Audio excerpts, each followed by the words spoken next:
Chapter 140 to 141. The people cheered.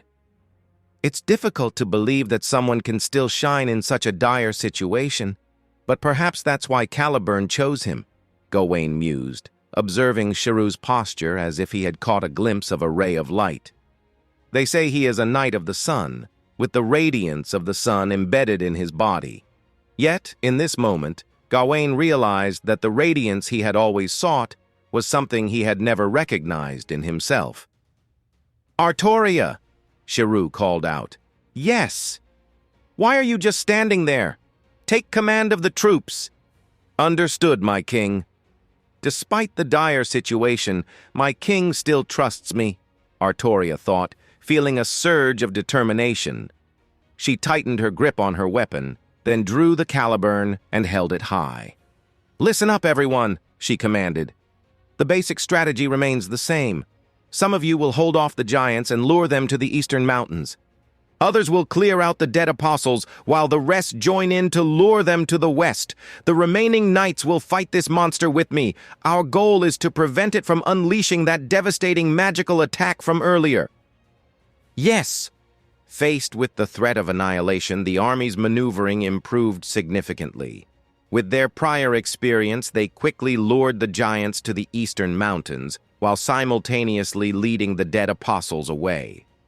The battlefield suddenly widened, leaving only the Cath-Palug standing amidst their formation, its eyes fixed on them with an intense gaze. However, there was a flaw in Artoria's strategy. They did not possess the strength to engage Cath-Palug in battle. As a beast possessing the principle of comparison, Cath-Palug had the power to easily overwhelm all of Britain. To defeat it, they needed the Knights of the Round Table. However, the Knights had yet to exist. Their only option was to disrupt Cath-Palug's light cannon and find a way to break the barrier before retreating. Shirou informed Artoria of this crucial information, prompting her to quickly alter her strategy to one of delay and interference. However, they encountered yet another obstacle. The blood-like liquid surrounding Cath-Palug was infused with curses and malice, rendering it impossible for them to approach the beast. With no other options available, Shirou sought out a secluded spot and secretly poured out the black mud from his pants. In an instant, a tide of black sludge covered the ground. "Oh my God! What is this now?" Bedivere couldn't help but exclaim. The black mud was an embodiment of the world's evil, carrying within it the properties of malevolence and malice. The endless waves of evil thoughts and terrifying curses emanating from it gave people an ominous feeling, akin to that of the thick, cursed blood liquid surrounding Cath-Palug. "This thing is cursed! It's a cursed object!" the Archbishop exclaimed in horror. To their surprise, the black sludge had no effect on them as it flowed over their bodies. However, when it came into contact with the thick blood-like liquid, it produced a horrific sizzling sound. "Eat, eat, eat, eat, eat, humans, food, eat, eat, eat, eat, eat.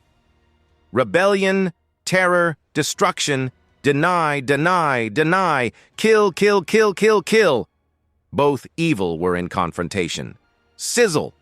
White smoke rose from the boundary between the blood liquid and the malevolent black mud. He skillfully directed the malevolent black mud towards the barrier, with the intention of cursing and corroding it in order to create an opening for their escape. However, his actions triggered a sensitive response from Cath-Palug. Its 3 bloodshot eyes fixated on the black mud, and a faintly angry roar escaped from its mouth.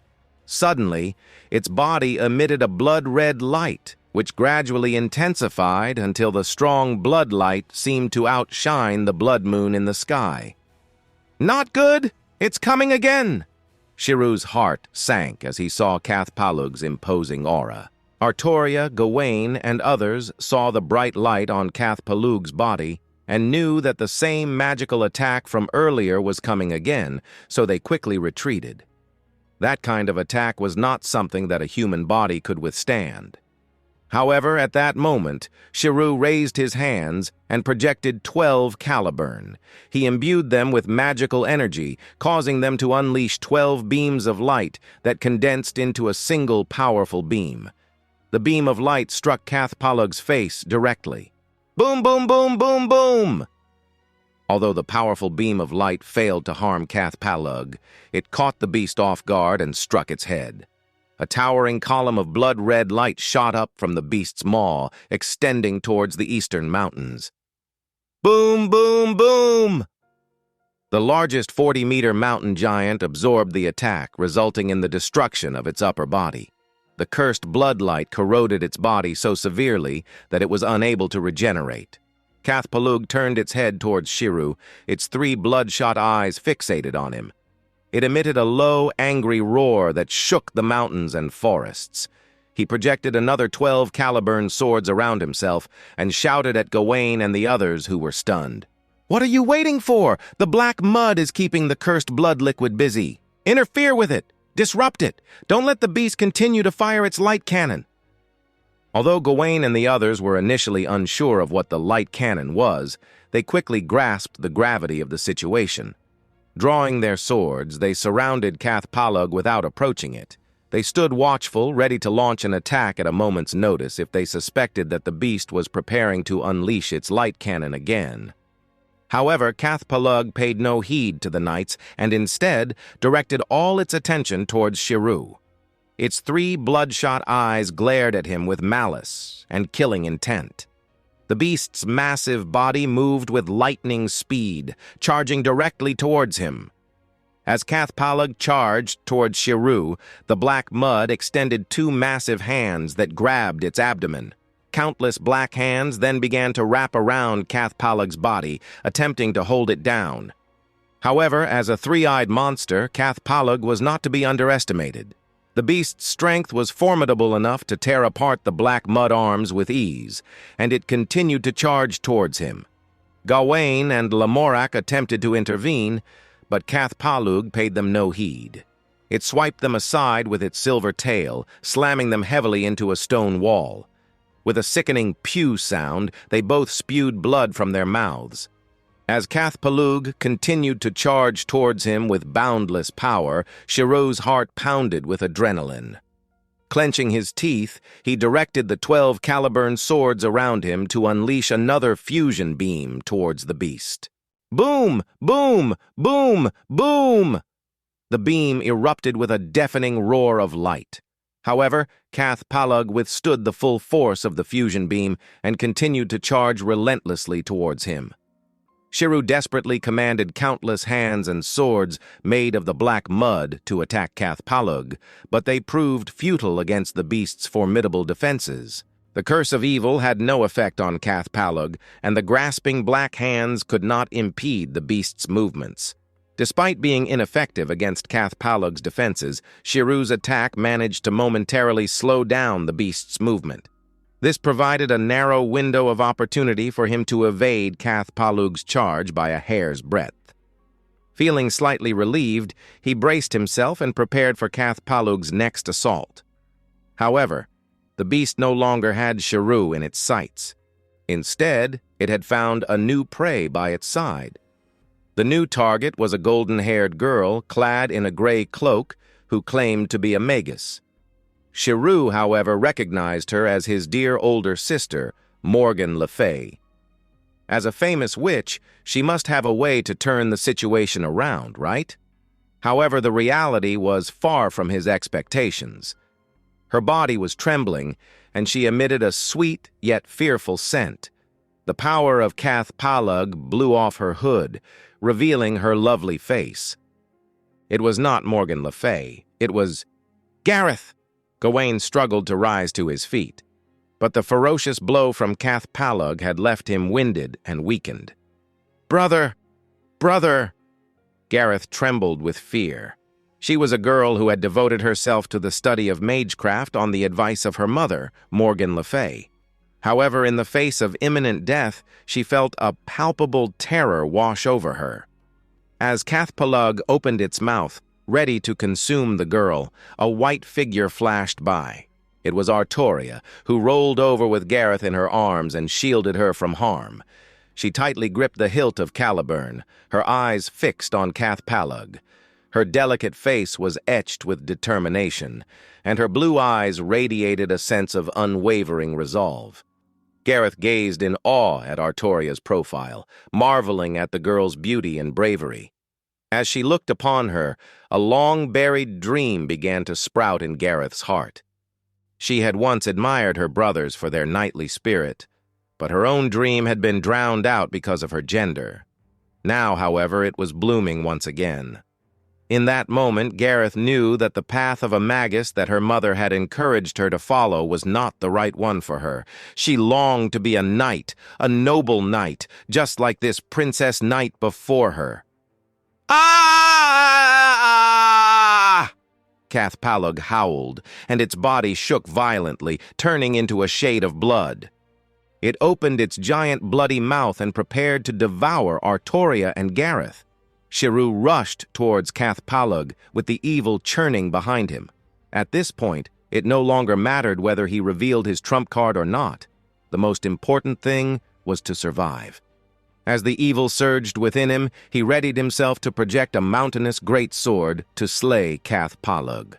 However, to his surprise, the monster, which had originally been aiming at Artoria and Gareth, turned around and swallowed him whole as soon as it sensed him approaching. "No, my king!" Artoria cried out in sorrow as she helplessly watched Shirou being devoured. Arthur is dead. He was swallowed by a monster that devoured him whole, leaving behind a pool of blood. The onlookers stood frozen, their expressions displaying utter disbelief and shock. Some people found it difficult to accept this harsh reality. A person of such magnificence, the one who was foretold to vanquish the white dragon and ascend the throne, the one who brought light to those in the midst of terror, had perished so suddenly. Gawain, Bedivere, Lamorak, Tristan, and even Gareth were unable to reconcile themselves with this truth. However, it was Artoria who struggled the most to accept this reality. "No, my king! My king!" The words escaped Artoria in a desperate and self-condemning cry. She simply could not bring herself to accept the reality of the situation. The king whom she had pledged to serve, the one who had imparted so much wisdom upon her and had helped her unlock the emotions that she had sealed away, was slain right before her very eyes. As a knight, she had vowed to protect the king until the very end. Nevertheless, in the end, the king was devoured by a beast in order to protect her. What a cruel and ironic twist of fate. As a knight, this was an immense failure on her part. Tears streamed down her face uncontrollably, and the searing ache in her chest was what people called grief. The young woman, who had repressed her emotions for a decade and a half, was at a loss to comprehend the intensity of her overwhelming feelings. The agony was suffocating and made it difficult for her to breathe. The king was no more. The king who had placed unwavering faith in her. The king who had entrusted her with his sword. The king who had desired to bestow upon her the emotions of a regular human being, had perished so abruptly. All because of her own shortcomings. Because she had failed to protect him, he had passed away just like that. Drip, drip. Unfathomable emotions surged within her, and the anguish in her heart caused tears to stream down her face involuntarily. "Why are you crying, Artoria?" someone asked. The king, he..." She trailed off, unable to continue. The way you say that, it's as if I'm already gone. It's really uncomfortable," the other person responded. She suddenly jerked her head up, her eyes blurred by tears, and found herself staring at a dark-haired boy who seemed quite troubled. The boy reached out and gently wiped away her tears, speaking in a soothing tone. "I'm still alive and well, so don't cry anymore." "My king." Her tears began to flow once more, and the young woman's voice was laced with regret. I'm sorry. I failed to protect you properly. As your knight, your sword, I..." crying again." Shirou wiped away her tears with his hand, his tone gentle but tinged with helplessness. He continued, "If you keep crying like this, your face will be all puffy and red, and that won't look good." He leaned in closer to her and whispered, "As my knight, you must remain strong. If you continue being weak, it will only make me a laughingstock." "Yes." Upon hearing these words, she brushed away her tears and rose to her feet. Her king had always placed his trust in her. How could she allow herself to remain in such a pitiful condition and cause him to lose face? The archbishop approached them, appearing incredulous, and asked him, Arthur, weren't you supposed to have been swallowed by that beast?" "No, Archbishop. I vanquished and slew that beast," Shirou declared triumphantly, casting his gaze over Gawain, Bedivere, Lamorak, Tristan, Gareth, and Artoria. He exclaimed loudly, "Listen, everyone! I am Arthur, the Red Dragon of Britain, the king who reigns over the land of Britain. That abomination has been vanquished and slain by my hand." The people gazed at him with disbelief. It was hard for them to fathom how someone who had been devoured by a monster could emerge unscathed from its belly. The blood and mud in the vicinity were receding and vanishing from sight. They flowed from the ground towards Shirou's feet, then secretly entered his body. No one was sure what had transpired, but there was no denying that the blood and mud were dissipating, and the monster had disappeared as well. Shirou had emerged victorious in his battle against the creature. "Arthur! Arthur! Arthur! Arthur!" The soldiers erupted into cheers. Even Bedivere and Gawain couldn't help but shout out his name. To vanquish a beast that was invincible against 10,000 men was a feat that only an unparalleled hero could accomplish. It was a triumph that warranted the loudest of cheers. Shirou lifted his arm triumphantly, standing tall with his head held high like the sun, basking in the admiration of the crowd. However, his moment of glory was short-lived, as he suddenly felt a sharp pain in his shoulder. A strange voice sounded in his ear. "Foo!" A small silver-colored creature crawled out of Shirou's collar and perched on his shoulder, nibbling at it. Ouch. Amidst the cheering crowd, Shirou whispered, his voice barely audible. Got it. I couldn't beat you, and you spared me. Please don't bite me, it really hurts. I swear I'll make it up to you with something tasty later, all right? Just, please, no biting." "Foe!" The small silver creature scratched its fur near its ear with its hind leg, and then let go of his shoulder. "Your Majesty, what is this small creature?" Artoria regarded Cath Palug with a wary gaze. Having once lost a king had made her more cautious about anything that approached the king. He took a moment to think before responding. "Oh, this is Fu, a little helper who assisted me in subduing the beast." "Fu!" Fu lifted its head and looked at them with an expression of pride. "Ah, I see." She hesitated for a moment before nodding her head. He looked at the small silver creature before him. No, it was more appropriate to call it Fu at this moment. This silver creature that he called Fu was one of Cath Palug's forms. Cath Palug, who possessed the principle of comparison, was a creature that could mimic various forms depending on the person it mimicked. For example, the three-eyed cat just now was a beast that mimicked an unknown dead apostle, and the silver creature right now was mimicking Shirou. To be precise, it was mimicking the foe from his memories of Chaldea. "Fu!" Fu's gaze was intense as he stared straight into Shirou's eyes. Suddenly, a voice echoed from deep within Shirou's heart. "Remember the promise, vessel. Show me something good." Shirou nodded. To be frank, he was somewhat taken aback by how events had transpired. When Cath Palug had swallowed him, he believed it was the end for him. However, as someone who possessed the evil flower, he ended up accepting and acknowledging the evil that Cath Palug replicated, and it was then contained within him. It was identical to the all the world's evil, which left him feeling slightly bewildered. He meticulously examined his list of skills, flipping through several pages in fear of discovering a skill such as Authority of the Beast. Thankfully, there was none. The mere thought of it frightened him, as he was afraid that he might transform into a beast. Shirou shook his head to clear his mind before turning his gaze towards Artoria.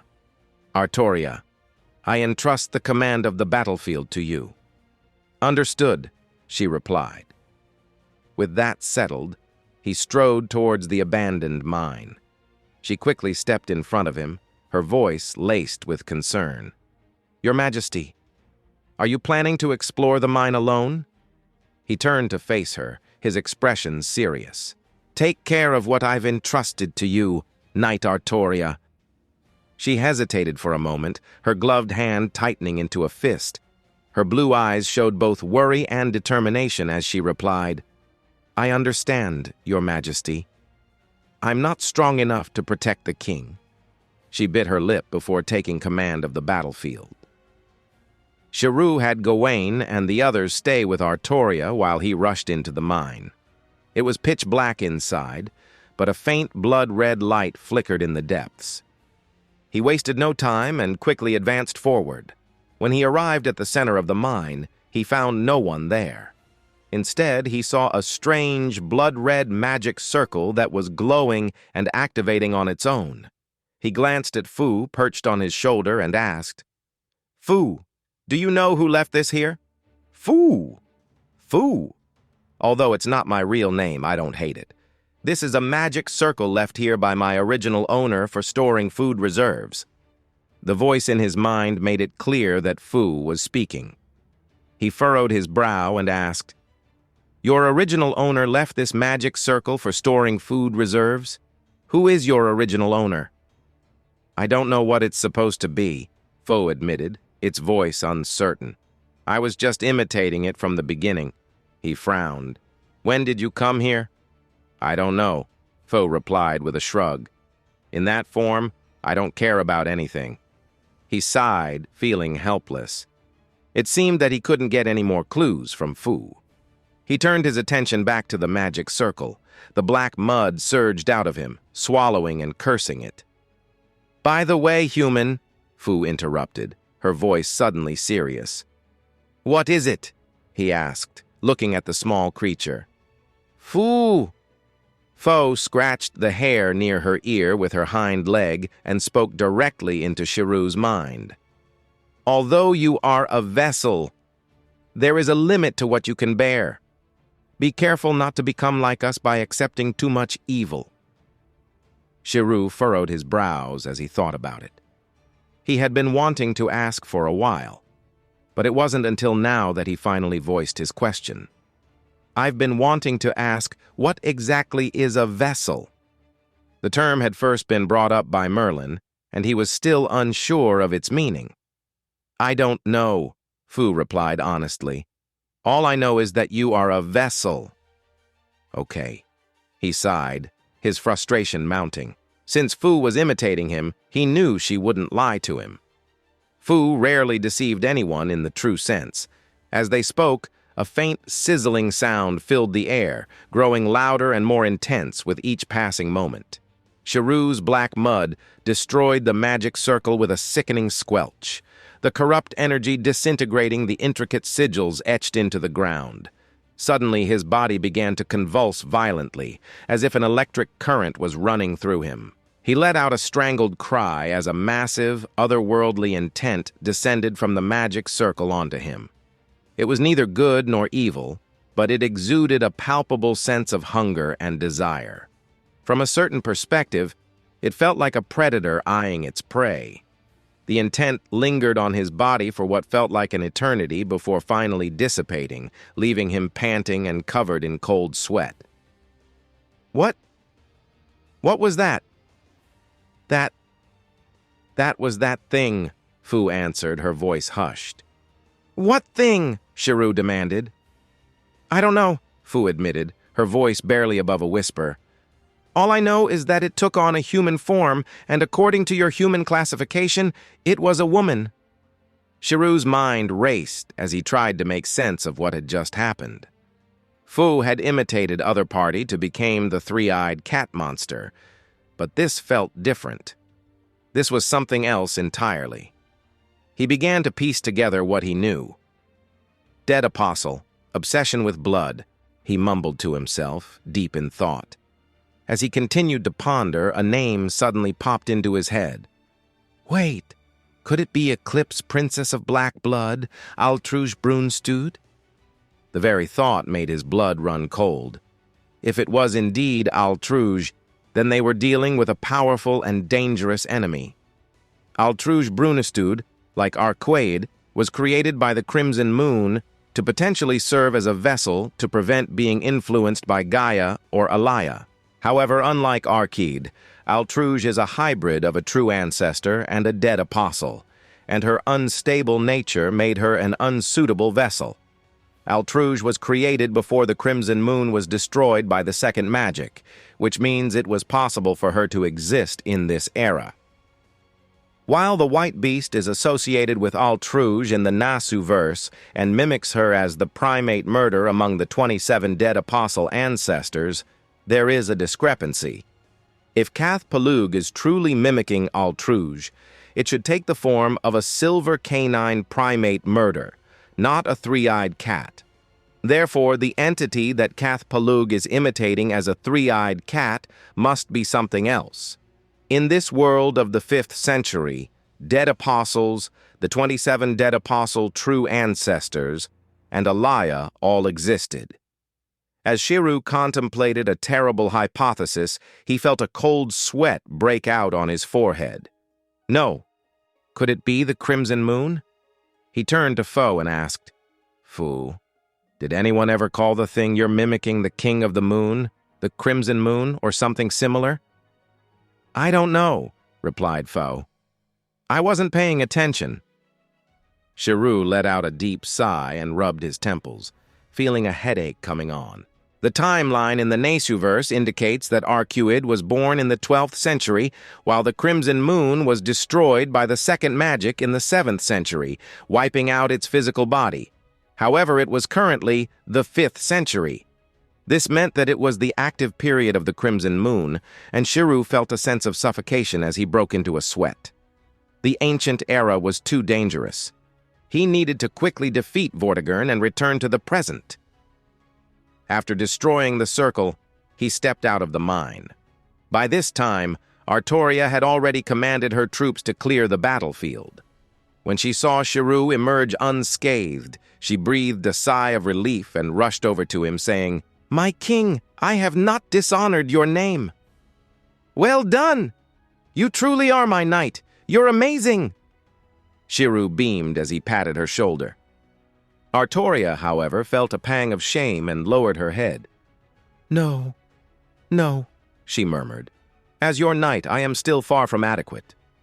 She had nearly failed to protect her king earlier, and the thought weighed heavily on her. As the king's knight and sword, she knew she was still lacking in many areas. Shirou strode past her and climbed onto the platform. The soldiers instinctively turned to him, waiting for his words. Under the collective gaze of the soldiers, he spoke with a loud and clear voice. Rejoice, my fellow warriors. Today, we have triumphed over the terrifying beasts and emerged victorious. This is our moment of glory. Let us bask in the light of our hard-earned victory.